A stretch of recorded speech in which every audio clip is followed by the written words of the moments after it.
नमस्कार दर्शक बंधु शुभ संध्या आमे नहीं आसु देश विदेश राज्यर 20टी गुरुत्वपूर्ण खबर खबरटी भल लगे वीडियो को लाइक करने सहित चैनल न थे सब्सक्राइब करी आपण जिलार ना लिखिदेवे जहाँफल प्रत्येक दिन आपण जिलार खबर किसी ना कि अपडेट पाइपर तेज कौन रही आज संध्यार खबर चलता नजर पकईबा। प्रथम खबर एक चांचल्य खबर बजार मिलुवा चिप्स पिला दिंतु ना किसी दिन पूर्व गोटे जड़े चिप्स खाए पिलार आखिटी नष्ट होता बर्तमान समान परिस्थिति देखाई संबलपुर जड़े पिलार जीवन जाइए केवल बजार मिलुवा चिप्स खाई। खोर्धा जिला बेगुनिया आउ एक घटना देखा मिली तेज संबलपुर जड़े पिलार जीवन जाइए बेले आज पुणी आउ गोटे घटना देखा मिली चिप्स पैकेट खाई कोमलमती बालकर जीवन चली जाइथिबा घटना देखा मिली। एभली एक हृदय वितारक घटना घटी खोर्धा जिला बेगुनिया ब्लॉक हज पंचायत निधिपुर ग्राम रे निधिपुर गाँव अभय पाइकराय 6 वर्षर वयस्क एकमात्र बजार बिक्री होता चिप्स खाई मृत्युवरण कर सूचना मिली। सूचना अनुसार गतकाली संध्यार तापस गाँ दुकान एक चिप्स पैकेट आनी सेठारे थिबा खेलना बेलून को पार्टी फुंकी बेलून टी पिला श्वास नली अटकी जाइथिला निश्वास नेबार कष्ट हेबार तुरंत परिवार लोक निकटस्थ डाक्तरखाना को नेइथिले तापरे अवस्था गुरुतर हेबार खोर्धा डाक्तरखाना नेइथिले डाक्तर ताको मृत घोषणा करिसंती। एबे गाँ रे पूरा चांचल्य खेली जाइछि। परवर्ती खबर बाली माफिया घरे इडी रेड एककालीन 2टी स्थान में 5 जणिया टीम चढ़ाऊ जारी तेज शेरगढ़ अंचल बाली माफिया ठिकादार ऋषिकेश पाढ़ी घर ऑफिस चढ़ाऊ गंजाम जिला बाली माफिया घरे रेड प्रत्येक बासभवन मध्य चली रेड सेपरी ब्रह्मपुर जयप्रकाश नगर ब्रह्मानगर अंचल चली रेड एककालीन 2टी स्थान में 3 जणिया टीम चढ़ाऊ जारी करिसंती। आयर बहिर्भूत संपत्ति ठूल अभियोग चढ़ाऊ होइतिबा सूचना मिली। सेपटे मुख्यमंत्री कहते कौन लोक बर्तिबे नहीं से सरकारी व बेसरकारी हो आयर बहिर्भूत संपत्ति जहाँ पाखे तुरंत एक्शन नियाजिबो। परवर्ती खबर चाकरी आशायी सरकारी कर्मचारी बड़ आश्वस्ति जीए और पीजी विभाग अधीन कार्यरत अधिकारी कर्मचारी अन्यत्र चाकरी आवेदन बारंबार एनओसी मागिबा पड़िबो नाही एणिकी समस्त कर्मचारी माने एक स्टैंडिंग परमिशन बा स्थायी अनुमति प्रदान करिसंती।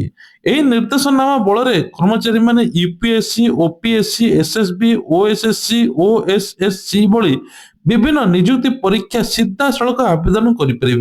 पूर्वर प्रतिथर आवेदन पृथक भाव एनओसी नेबा प्रक्रिया थिला यह बेस समय सापेक्ष रूटीन काम अनावश्यक फाइल काम बढ़ुला जो कर्मचारी माने चाकरी रे थाई निज भविष्य आगू नेबा लगी सरकारी परीक्षा देबाकू एनओसी दीर्घ दिन अपेक्षा करुले यही नियम बड़ परिवर्तन आछि। आशायी कर्मचारी माने किछि परीक्षा देबाकू चाहुचंती तेमाने परीक्षा पई सरकारी कार्य दायित्व अवहेला करिपारिबे नाही।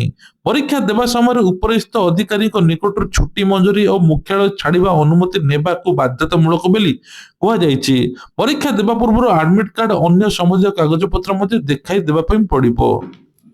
परवर्ती खबर भୟରେ महानदी कूल लोके महानदी विराट कायर कुंभीर तेज मुंडिल ब्यारेज निकटरे महानदी विशालकाय कुंभीर महानदी मझे टापू उपरे कुंभीर शोई रही देखा मिली।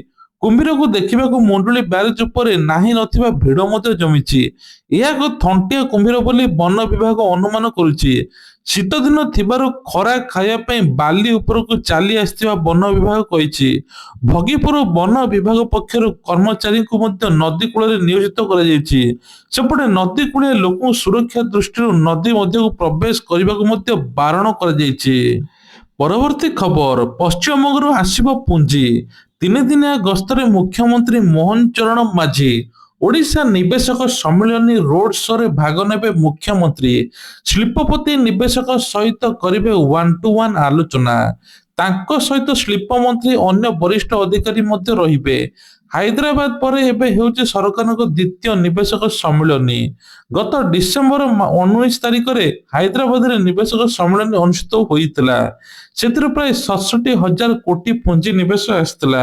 एबे पुणी ओडिशा रे निजुक्ति सृष्टि हेबो जहा फल बाहर को केही जिबेनी दादन खटिबा पई। परवर्ती खबर अध राति रे पाकिस्तानी डंका को घेरिला भारत ନଅ ପାକିସ୍ତାନକୁ କାବୁ କଲା ଭାରତୀୟ ତଟରକ୍ଷୀ ବାହିନୀ। ବୋଟରେ ଥିବା 9 ଜଣ ପାକିସ୍ତାନକୁ କାବୁ କରି ସଫଳ ଅପରେସନ କରିଛି ତଟରକ୍ଷୀ ବାହିନୀ। ଆରବ ସାଗରରୁ ପାକିସ୍ତାନୀ ଅନୁପ୍ରବେଶକାରୀକୁ ଧରିଛି ଭାରତୀୟ ତଟରକ୍ଷୀ ବାହିନୀ ଆଇସିଜି। ଅନ୍ତର୍ଜାତୀୟ ସାମୁଦ୍ରିକ ସୀମାରୁ ପାକିସ୍ତାନ ମାଛଧରା ବୋଟ ସମେତ 9 ଜଣ ପାକିସ୍ତାନକୁ କାବୁ କରାଯାଇଛି। ବିଳମ୍ବିତ ରାତିରେ ଅନ୍ତର୍ଜାତୀୟ ସୀମାରେ ପଇଁତରା ମାରୁଥିଲା ତଟରକ୍ଷୀ ବାହିନୀ। ଏହି ସମୟରେ ଭାରତୀୟ ସୀମା ଅତିକ୍ରମ କରିଥିବା ଅଲ ମଦିନା ନାମକ ପାକିସ୍ତାନୀ ମାଛଧରା ବୋଟକୁ ଏବେ ରହିବା ପାଇଁ ସତର୍କ ନିର୍ଦ୍ଦେଶ ଦେଇଥିଲା ଆଇସିଜି। କିନ୍ତୁ ଭ୍ରୂକ୍ଷେପ ନକରି ପାକିସ୍ତାନ ଆଡକୁ ତୀବ୍ର ବେଗରେ ମାଡି ଆସିଥିଲା ପାକିସ୍ତାନ ବୋଟ। କୌଶଳ କ୍ରମେ ସମସ୍ତଙ୍କୁ କାବୁ କରିଥିଲା ଭାରତୀୟ ତଟରକ୍ଷୀ ବାହିନୀ। ସମସ୍ତଙ୍କୁ ବୋଟ ମଧ୍ୟରେ ଯାଞ୍ଚ କରି ନିଜ ହେଫାଜତକୁ ନେଇଥିଲା ଭାରତୀୟ ତଟରକ୍ଷୀ ବାହିନୀ। ପରବର୍ତ୍ତୀ ଖବର, ବିଜେପି ରାଷ୍ଟ୍ରୀୟ ଅଧ୍ୟକ୍ଷ ନିର୍ବାଚନ ପାଇଁ ନୋଟିଫିକେସନ ଜାରି ହୋଇଛି। ଆସନ୍ତା 20 ତାରିଖରେ ବିଜେପିକୁ ମିଳିବ ନୂଆ ରାଷ୍ଟ୍ରୀୟ ଅଧ୍ୟକ୍ଷ। ଜାନୁଆରୀ 20 ତାରିଖରେ ନୂଆ ରାଷ୍ଟ୍ରୀୟ ସଭାପତିଙ୍କ ନାମ ଘୋଷଣା କରାଯିବ। ଜାନୁଆରୀ 19 ତାରିଖରେ ଏହି ପଦବୀ ପାଇଁ ନାମାଙ୍କନ ଦାଖଲ କରାଯିବ। ନୋଟିଫିକେସନ ଅନୁଯାୟୀ ଜାନୁଆରୀ 16ରେ ନିର୍ବାଚନ ମଣ୍ଡଳୀ ମତଦାତାଙ୍କ ତାଲିକା ପ୍ରକାଶ କରାଯିବ। ଜାନୁଆରୀ 19 ତାରିଖର ଅପରାହ୍ନ 2ରୁ 4ଟା ଯାଏଁ ନାମାଙ୍କନ ଦାଖଲ ହେବ।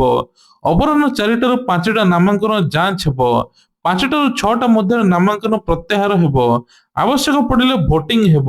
20 ତାରିଖରେ ରାଷ୍ଟ୍ରୀୟ ଅଧ୍ୟକ୍ଷଙ୍କ ନାମ ଘୋଷଣା ହେବ। ଏବେ ନିତିନ ନବୀନ କାର୍ଯ୍ୟକାରୀ ଅଧ୍ୟକ୍ଷ ଅଟନ୍ତି। ତେବେ ରାଷ୍ଟ୍ରୀୟ କାର୍ଯ୍ୟକାରୀ ସଭାପତି ନିତିନ ନବୀନ ବିଜେପି ରାଷ୍ଟ୍ରୀୟ ଅଧ୍ୟକ୍ଷ ହେବେ। ଗତ ବର୍ଷ ଡିସେମ୍ବର 14 ତାରିଖରେ ଦଳର ଜାତୀୟ କାର୍ଯ୍ୟକାରୀ ସଭାପତି ଭାବେ ନିଯୁକ୍ତ କରାଯାଇଥିଲା। ପ୍ରବଳ ଥଣ୍ଡା ଆହୁରି 3 ଦିନ ଚାଲିବ ଓଡ଼ିଶାରେ, ଜାଡରେ ଥରିବେ ଓଡ଼ିଶା। ତେବେ ବର୍ତ୍ତମାନ ଘନ କୁହୁଡି ପ୍ରବଳ ଦେଖାଯାଉଛି, ଯାହାଫଳରେ ଭିଜିବିଲିଟି କମ ରହିଛି। ପଞ୍ଜାବ, ଉତ୍ତରପ୍ରଦେଶର ଅନେକ ଅଞ୍ଚଳ ଦୃଶ୍ୟମାନତା ଶୂନ୍ୟ ରହିଛି। ତେବେ ଉତ୍ତର ଭାରତରେ ସମାନ ଥଣ୍ଡା ଏବଂ କୁହୁଡି ପରିସ୍ଥିତି ଜାରି ରହିଛି। ବିଶେଷ କରି ପଞ୍ଜାବ, ହରିୟାଣା, ଚଣ୍ଡିଗଡ଼ ଅଞ୍ଚଳରେ ଆହୁରି 2 ଦିନ ପର୍ଯ୍ୟନ୍ତ ଥଣ୍ଡା କୁହୁଡି ରହିବ। ସେଭଳି ଓଡ଼ିଶାରେ ମଧ୍ୟ ଜି ଉଦୟଗିରି 2.6 ଡିଗ୍ରୀ ରହିଛି। ସବୁ ଜିଲ୍ଲାରେ ପାଖାପାଖି 10 ଡିଗ୍ରୀ ତଳକୁ ରହିଛି। ସେପଟେ କୁହୁଡି ଯୋଗୁଁ ଗ୍ରେଟର ନୋଏଡାରେ ଜାନୁଆରୀ 17 ତାରିଖ ପର୍ଯ୍ୟନ୍ତ ଏବେ ପ୍ରଥମରୁ ଅଷ୍ଟମ ଶ୍ରେଣୀ ପର୍ଯ୍ୟନ୍ତ ସ୍କୁଲ ଛୁଟି ଘୋଷଣା କରାଯାଇଛି। ପରବର୍ତ୍ତୀ ଖବର, ଆସନ୍ତା 17 ତାରିଖରେ କଳିଙ୍ଗ ଷ୍ଟାଡିୟମରେ ଖେଳାଯିବ ପୁରୁଷ ହକି ଇଣ୍ଡିଆ ଲିଗ୍ ଶେଷ ପର୍ଯ୍ୟାୟ।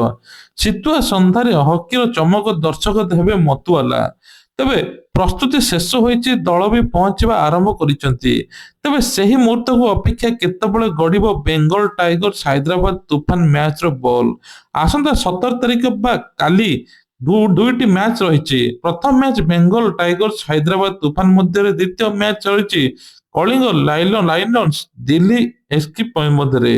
ଯାହାଫଳରେ ପ୍ରଥମ ଥର ପାଇଁ କଳିଙ୍ଗ ଷ୍ଟାଡିୟମରେ ପ୍ରବଳ ଭିଡ଼ ମଧ୍ୟ ଦେଖିବାକୁ ମିଳିବ। ପରବର୍ତ୍ତୀ ଖବର, ଆଉ କିଛି ଦିନ ପରେ ଖଣ୍ଡଗିରି ମେଳା। ଖଣ୍ଡଗିରି ମେଳାକୁ ଭଣ୍ଡ ବାବାକୁ ମନା। ପ୍ରସିଦ୍ଧ ମାଘ ମେଳା ବେଳେ କୌଣସି ପ୍ରକାର ଗୁଣି ଗାରେଡି, କୁସଂସ୍କାର, ଅନ୍ଧବିଶ୍ୱାସକୁ ପ୍ରଶ୍ରୟ ଦିଆଯିବ ନାହିଁ। ଭକ୍ତଙ୍କ ଭାବାବେଗକୁ ଆଘାତ କଲା ଭଳି କାମ, ରୋଗ ଭଲ କରିଦେବା ନାଁରେ ଭକ୍ତଙ୍କୁ ଶୋଷଣ କରାଯିବ ନାହିଁ। ମେଳା ଆୟୋଜକ ଏ ଦିଗରେ କଡ଼ା ଦୃଷ୍ଟି ଦେବେ। ଯଦି କେହି ଏଭଳି କରୁଥିବାର ନଜର ଆସେ ତେବେ ତୁରନ୍ତ ପ୍ରଶାସନକୁ ଅବଗତ କରାଯିବ। ପ୍ରସିଦ୍ଧ ଖଣ୍ଡଗିରି ମେଳା ପୂର୍ବରୁ ଏଭଳି ନିଷ୍ପତ୍ତି ନିଆଯାଇଛି।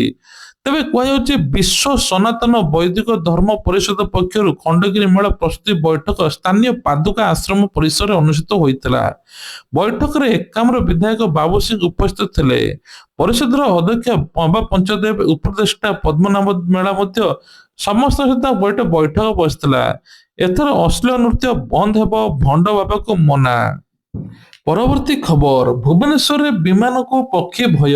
ପକ୍ଷୀ ମାଡ଼ ଜନିତ ଅଘଟଣକୁ ରୋକିବା ପାଇଁ କଠୋର ହୋଇଛି ବିଏମ୍ସି। ଆମିଷ ବିକ୍ରି ପାଇଁ କଟକଣା ଜାରି ରହିଛି। 1 ଫେବୃଆରୀରୁ ବିଏମ୍ସି ଅଞ୍ଚଳରେ ଆମିଷ ବିକ୍ରି ନେଇ କଟକଣା କଡ଼ାକଡ଼ି ଭାବେ ଲାଗୁ ହେବ। ଏନେଇକି ମଧ୍ୟ ଏସ୍ଓପି ଜାରି କରିଛି ବିଏମ୍ସି। ଭୁବନେଶ୍ୱର ବିମାନ ବନ୍ଦର ଏହାର ଆଖପାଖ ଅଞ୍ଚଳରେ ଆମିଷ ବିକ୍ରି ହେଉଛି। ଚାରିପାଖରେ ଫାଷ୍ଟଫୁଡ ଦୋକାନ ରହିଛି। ଫଳରେ ଖାଦ୍ୟର ଅସାର ପକ୍ଷୀମାନେ ଚାରିପାଖେ ଉଡୁଛନ୍ତି। ପକ୍ଷୀ ବିମାନରେ ମାଡ଼ ହେବା ଫଳରେ ବିମାନ ଦୁର୍ଘଟଣା ଆଶଙ୍କା ରହୁଛି। ଏହାକୁ ନଜର ରଖି ନିକଟରେ ବିମାନ ବନ୍ଦର ପରିବେଶ ପରିଚାଳନା କମିଟି ବୈଠକ ବସିଥିଲା। ଏଥିରେ ବିଏମ୍ସି ସମେତ ଅନ୍ୟ ବିଭାଗୀୟ ଅଧିକାରୀ ଯୋଗ ଦେଇଥିଲେ। ବୈଠକରେ ବିଏମ୍ସି ଅଞ୍ଚଳରେ ମଧ୍ୟ ଆମିଷ ବର୍ଜ୍ୟ ପରିଚାଳନାକୁ ନେଇ କଡ଼ା ନିଷ୍ପତ୍ତି ହୋଇଛି।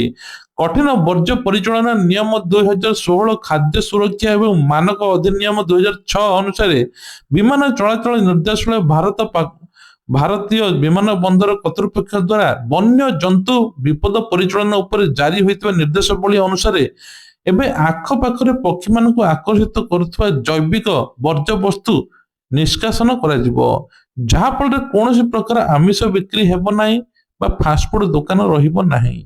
ଖବର ନିପା ଭାଇରସକୁ ନେଇକି ସ୍ୱାସ୍ଥ୍ୟ ମନ୍ତ୍ରୀ ମୁକେଶ ମହାଲିଙ୍କ ବଡ଼ ସୂଚନା। ଭାଇରସକୁ ନେଇ କୌଣସି ଆତଙ୍କିତ ନ ହେବା ପାଇଁ ରାଜ୍ୟବାସୀଙ୍କୁ ଅପିଲ କରିଛନ୍ତି। ଶୁକ୍ରବାର ଦିନ ମହାଲିଙ୍କ ନେତୃତ୍ୱରେ ଏକ ଗୁରୁତ୍ୱପୂର୍ଣ୍ଣ ବୈଠକ ବସିଥିଲା। ବୈଠକ ପରେ ମନ୍ତ୍ରୀ କହିଛନ୍ତି ଯେ ନିପା ଭାଇରସ ଓଡ଼ିଶା ବାହାରେ ବ୍ୟାପିଛି। ଓଡ଼ିଶାକୁ ଏପର୍ଯ୍ୟନ୍ତ ଗୋଟିଏ ବି କେସ୍ ଆସିନାହିଁ। ରାଜ୍ୟର ଟେକ୍ନିକାଲ ଟିମ୍ ପଠାଯାଇଛି। ଏପରିକି ପଶ୍ଚିମବଙ୍ଗ ସୀମାବର୍ତ୍ତୀ ଜିଲ୍ଲା ରାଜ୍ୟରେ ବଡ଼ ବଡ଼ ସର୍ଭିଲାନ୍ସ ବଢ଼ାଯାଇଛି।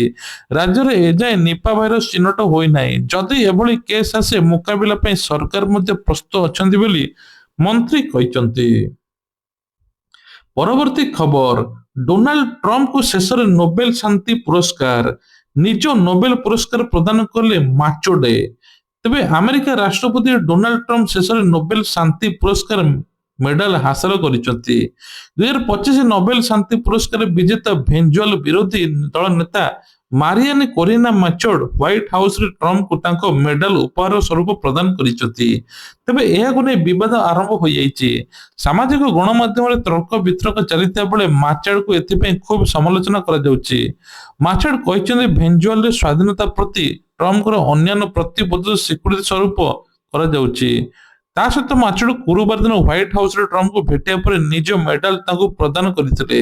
ଏପରିକି ନିଜ ମେଡାଲ ସେଇଠାରେ ମଧ୍ୟ ଛାଡି ଆସିଥିଲେ। ପରବର୍ତ୍ତୀ ଖବର ସୁଭଦ୍ରା ଯୋଜନାକୁ ନେଇକି ଆସିଲା ବଡ ଅପଡେଟ। ଆସନ୍ତା ଜାନୁଆରୀ 18 ତାରିଖ ବା 2 ଦିନ ପରେ ମିଳିବ ସୁଭଦ୍ରା ଟଙ୍କା। ଉପକୃତ ହେବେ ଲକ୍ଷ ଲକ୍ଷ ହିତାଧିକାରୀ। ଏନେଇ ସୂଚନା ଦେଇଛନ୍ତି ଉପମୁଖ୍ୟମନ୍ତ୍ରୀ ପ୍ରଭାତୀ ପରିଡା। ତେବେ ଅଭିଯୋଗ ଶୁଣାଣିରେ 24,018 ଜଣ ନୂଆ ହିତାଧିକାରୀ ସାମିଲ ଥିଲେ। ସେମାନେ ସୁଭଦ୍ରା ଟଙ୍କା ନେଇକି ଆଲୋଚନା ହୋଇଥିଲା। ଏନେଇ କୁହାଯାଇଛି ଯେଉଁମାନେ ପ୍ରଥମ ଦ୍ୱିତୀୟ କିସ୍ତି ପାଇନାହାନ୍ତି, ତୃତୀୟ କିସ୍ତି ପାଇଛନ୍ତି କିନ୍ତୁ ପ୍ରକୃତ ଯୋଗ୍ୟ, ତାଙ୍କୁ ଏକା ସାଙ୍ଗରେ ପ୍ରଥମ ଦ୍ୱିତୀୟ କିସ୍ତି ଆକାଉଣ୍ଟକୁ ଆସିବ ବା 10,000 ଟଙ୍କା ଆସିବ ବୋଲି ଉପମୁଖ୍ୟମନ୍ତ୍ରୀ ପ୍ରଭାତୀ ପରିଡା କହିଛନ୍ତି। ଯେଉଁମାନଙ୍କୁ ଭତ୍ତା ଟଙ୍କା ମିଳିନି ବା ଯେଉଁମାନଙ୍କୁ 60 ବର୍ଷ ହେଇଛି ସେମାନେ ବାଦ ପଡିବେ, ସୁଭଦ୍ରା ଟଙ୍କା ମିଳିବ ନାହିଁ, ତାଙ୍କୁ ଭତ୍ତା ମିଳିବ। 80 ବର୍ଷର ଉର୍ଦ୍ଧ୍ୱ ହିତାଧିକାରୀ ଥିଲେ 3,500 ମିଳିବ। 60 ବର୍ଷର ଉର୍ଦ୍ଧ୍ୱ ହିତାଧିକାରୀ ଭତ୍ତା ଟଙ୍କା ବଢିବ ବୋଲି ସୂଚନା ମିଳୁଛି। ପରବର୍ତ୍ତୀ ଖବର ଅଷ୍ଟମ ବେତନ କମିଶନ ଲାଗୁ ହେବା ପୂର୍ବରୁ କେନ୍ଦ୍ର ସରକାର କର୍ମଚାରୀଙ୍କୁ ବଡ ଅପଡେଟ ଦେଇଛନ୍ତି, ଯାହା ସିଧାସଳଖ କର୍ମଚାରୀ ପକେଟ ସୁରକ୍ଷା ବ୍ୟାଙ୍କିଂ ଆବଶ୍ୟକତା ସହିତ ଜଡିତ। ଅର୍ଥ ମନ୍ତ୍ରାଳୟ ଅଧୀନରେ ଥିବା ଆର୍ଥିକ ସେବା ବିଭାଗ କେନ୍ଦ୍ରୀୟ ସରକାରୀ କର୍ମଚାରୀଙ୍କ ପାଇଁ ଏକ କମ୍ପୋଜିଟ ବେତନ ଆକାଉଣ୍ଟ ପ୍ୟାକେଜ ଆରମ୍ଭ କରିଛି, ଯାହାଦ୍ୱାରା ଗୋଟିଏ ବେତନ ଆକାଉଣ୍ଟ ମାଧ୍ୟମରେ ବ୍ୟାଙ୍କିଂ, ବୀମା, ଋଣ, କାର୍ଡ ସମ୍ବନ୍ଧୀୟ ସବୁକିଛି ସୁବିଧା ମଧ୍ୟ ପାଇପାରିବେ। ତା ସହିତ ଏହା ସରକାରୀ କର୍ମଚାରୀଙ୍କ ପାଇଁ ଏକ ପ୍ରମୁଖ କଲ୍ୟାଣକାରୀ ଯୋଜନା ହେବ, ଯାହାଫଳରେ ଏବେ ଯେଉଁମାନେ ଅଷ୍ଟମ ବେତନ କମିଶନ ଲାଗୁ ହେବ ସେମାନେ ଏହି ପ୍ୟାକେଜର ଭଲ ଫାଇଦା ଉଠାଇ ପାରିବେ। ଯେମିତି କର୍ମଚାରୀ ମାନେ 1.5 କୋଟି ପର୍ଯ୍ୟନ୍ତ ବ୍ୟକ୍ତିଗତ ବୀମା ପାଇପାରିବେ, 2 କୋଟି ପର୍ଯ୍ୟନ୍ତ ଦୁର୍ଘଟଣା ବୀମା ପାଇପାରିବେ, 1.5 କୋଟି ଟଙ୍କା ପର୍ଯ୍ୟନ୍ତ ସ୍ଥାୟୀ ଏବଂ ଆଂଶିକ ଅକ୍ଷମତା ବୀମା ପାଇପାରିବେ। ତା ସହିତ କାର୍ଡ ଡିଜିଟାଲ ସୁବିଧା ପାଇପାରିବେ। ତା ସହିତ ମୁଖ୍ୟମନ୍ତ୍ରୀଙ୍କର ବଡ ଉପହାର, ଯେମିତିକି ଏସଏଚଜି ମହିଳାକୁ ବିନା ସୁଧରେ ଋଣ ପ୍ରଦାନ କରାଯିବ 10 ଲକ୍ଷ ଟଙ୍କା। ପ୍ରତି ମହିଳାକୁ 10,000 ଟଙ୍କା ବିନା ସୁଧରେ ମିଳିବ। ସେପଟେ କିଛି ମହିଳାଙ୍କୁ ଋଣ ମଧ୍ୟ ଛାଡ କରାଯାଇଛି। ତା ସହିତ ଆଉ ଗୋଟେ ବଡ ଖବର ହଉଛି ସ୍କୁଲ ପିଲାଙ୍କୁ ବଡ ଉପହାର। ମାଦ୍ରାସା ଯୋଜନାରେ ମୁଖ୍ୟମନ୍ତ୍ରୀ 5,000 ଦେଇଥିଲେ। ଆଗାମୀ ଦିନରେ ମଧ୍ୟ ସ୍କୁଲ ପିଲା ପାଇଁ ବଡ ଯୋଜନା କରୁଛନ୍ତି। ସେପଟେ କୁହାଯାଉଛି ଯେ ମୁଖ୍ୟମନ୍ତ୍ରୀ ନିଯୁକ୍ତି ମେଳା ସୃଷ୍ଟି ହେବ, ଯାହାଫଳରେ ଗୋଟିଏ ବି ଲୋକ ମାନେ ଯୋଉମାନେ ଯୋଗ୍ୟ ହିତାଧିକାରୀ ସେମାନେ ବାହାରକୁ ଆଉ ଖଟିବା ପାଇଁ ଯିବେ ନାହିଁ, ଏଠି ରହିକି ଚାକିରି କରିବେ। ଓଡିଶାରେ ନିଯୁକ୍ତି ମଧ୍ୟ ସୃଷ୍ଟି ହେବ ବୋଲି ସୂଚନା ମିଳୁଛି। ତେବେ ଇଏ ଥିଲା ଆଜିର ଦେଶ ବିଦେଶ ରାଜ୍ୟର ଖବର। ଯଦି ଖବରଟି ଭଲ ଲାଗେ ନିଶ୍ଚିତ ଲାଇକ୍ କରିବେ, ଚ୍ୟାନେଲରେ ନୂଆ ଥିଲେ ସବସ୍କ୍ରାଇବ କରିବା ପାଇଁ ଭୁଲିବେ ନାହିଁ। ଜୟ ଜଗନ୍ନାଥ।